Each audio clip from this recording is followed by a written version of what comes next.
thing is, do not purchase the My Next Virgin Voyages voucher or credit thing. Now, you shouldn't do it because firstly, you can have all that upside with none of the downside, but let me quickly touch on those downsides before I tell you what you should do instead. The downside is, of course, you're giving out already, some cash amount, right? And that's just a technical thing. Of course, there's an opportunity cost to that deposit. You could invest it, you could do whatever. I don't want to really get too ground down on that.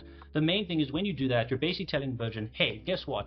You guys can increase the prices of any of those applicable cabins by 10, 15, 20%, and I'll have to purchase one of those cabins that you've now increased the prices on for me to gain this benefit. So they know that your options are essentially sell with us again and pay 20, 25, 30% more because we've increased the prices. So you can apply this benefit. You feel like you're forced to get into another sailing with Virgin, or forego it. Just be like, oh, I'm done with it. Maybe you can try resell it to someone. It's very difficult, but essentially you just go, well, I guess I just won't go with you guys. Now, I know that that's quite an extreme, but trust me, it's a very real thing. If the My Next Virgin Voyages voucher didn't exist, every single cruise across the entire Virgin Voyages, the price would drop immediately. But it exists, so they do this. Now, what should you do instead? Well, listen carefully.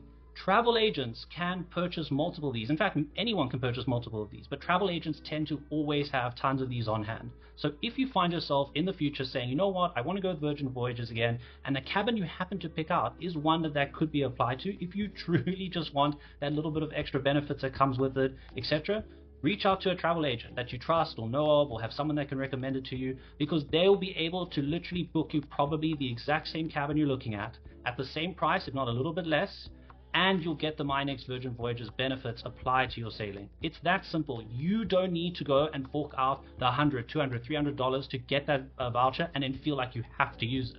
Rather, if that really is something you care about, great, just go through a travel agent and they'll have it. So do not do the grog walk.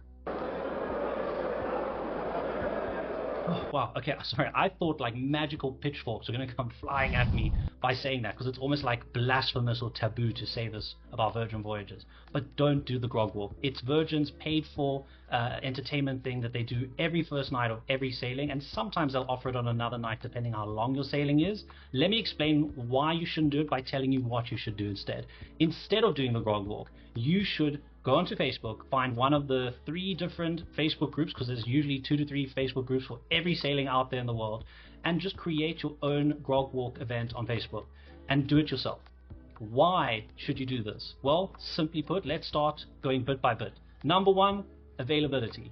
You are going to see that the grog walk, despite how awful it objectively is going to sell out on night 1 for sure within like a few boarding groups. So unless you have an early boarding group or you